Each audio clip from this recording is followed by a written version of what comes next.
ఆచి చికెన్ మసాలా. మరో వారం రోజుల్లో ప్రారంభం కాబోతున్న 19వ ఐపీఎల్ సీజన్ కు ముందు క్రికెట్ అభిమానులకు భారీ షాక్ తగలనున్నట్లు తెలుస్తోంది.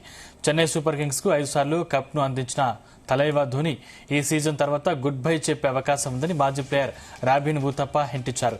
ఈ సీజన్లో ధోని కేవలం ఫినిషర్ గా కాకుండా మెంటర్ కమ్ ప్లేయర్ గా కనిపిస్తారని తెలిపారు. తన రిటైర్మెంట్ కోసం సిద్దమవుతున్న ధోని బ్యాటింగ్ ఆర్డర్లో 8వ స్థానానికి పడిపోయే అవకాశం ఉందని, దీనివల్ల రుతురాజ్ గైక్వాడ్ కెప్టెన్సీ మరింత మెరుగుపడుతుందని ఊతప్ప అభిప్రాయపడ్డారు.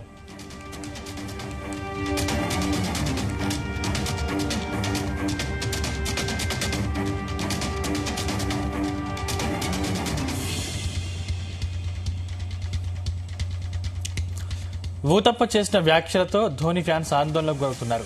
చెన్నై సూపర్ కింగ్స్ యాజమాన్యం సైతం యువకులకు స్థానం కల్పించాలని భావిస్తోందని వార్తలు వినిపిస్తున్నాయి.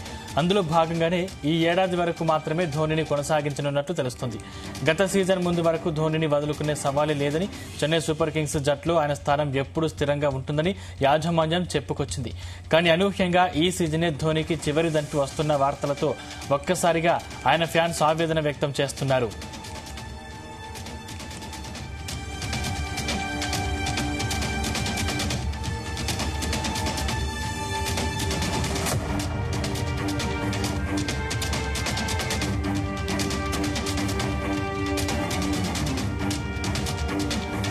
వయస్సు రీత్యా మరికొంతమంది ఆటగాళ్లకు కూడా ఈ సీజన్ చివరిది అయ్యే అవకాశాలు కనిపిస్తున్నాయి. వారిలో గుజరాత్ టైటాన్స్ నుంచి bowler Ishant Sharma, Kolkata night riders నుంచి అజింక్య రహానే, పంజాబ్ కింగ్స్ నుంచి మార్కస్ స్టోయినిస్ వీడుకోలు పలికే అవకాశం ఉందని తెలుస్తోంది.